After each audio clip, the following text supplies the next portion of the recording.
What if I told you Jesus came to abolish religion? What if I told you voting Republican really wasn't his mission? What if I told you Republican doesn't automatically mean Christian, and just because you call some people blind doesn't automatically give you vision? I mean, if religion is so great, why has it started so many wars? Why does it build huge churches but fails to feed the poor? Tell single moms God doesn't love them if they've ever had a divorce, but in the Old Testament, God actually calls religious people whores. Religion might preach grace, but another thing they practice. Tend to ridicule God's people. They did it to John the Baptist. They can't fix their problems, and so they just mask it, not realizing religion's like spraying perfume on a casket. See, the problem with religion is it never gets to the core. It's just behavior modification, like a long list of chores. Like, let's dress up the outside, make it look nice and neat. But it's funny, that's what they used to do to mummies while the corpse rots underneath. Now, I ain't judging, I'm just saying, quit putting on a fake look. Because there's a problem if people only know that you're a Christian by your Facebook. I mean, in every other aspect of life, you know that logic's unworthy. It's like saying you play for the Lakers just because you bought a jersey. See, this was me too, but no one seemed to be on to me. Acting like a church kid while addicted to pornography. See, on Sunday I'd go to church, but Saturday getting faded, acting if I was simply creative and get wasted. See, I spent my whole life building this facade of neatness, but now that I know Jesus, I boast in my weakness.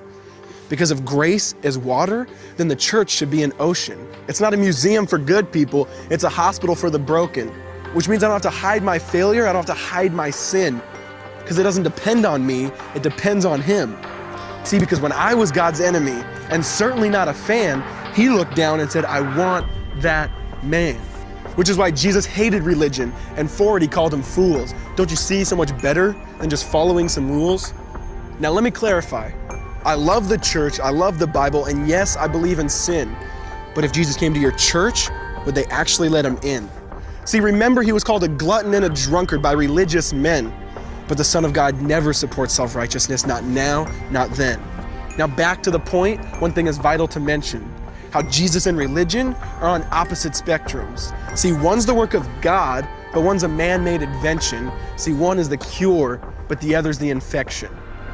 See, because religion says do, Jesus says done. Religion says slave, Jesus says son. Religion puts you in bondage, while Jesus sets you free. Religion makes you blind, but Jesus makes you see. And that's why religion and Jesus are two different clans. Religion is man searching for God. Christianity is God searching for man. Which is why salvation is freely mine, and forgiveness is my own. Not based on my merits, but Jesus' obedience alone. Because He took the crown of thorns and the blood dripped down His face. He took what we all deserved. I guess that's why you call it grace. And while being murdered, He yelled, Father, forgive them. They know not what they do. Because when He was dangling on that cross, He was thinking of you. And He absorbed all your sin and He buried it in the tomb, which is why I'm kneeling at the cross saying, come on, there's room. So for religion, no, I hate it. In fact, I literally resent it. Because when Jesus said, it is finished, I believe He meant it.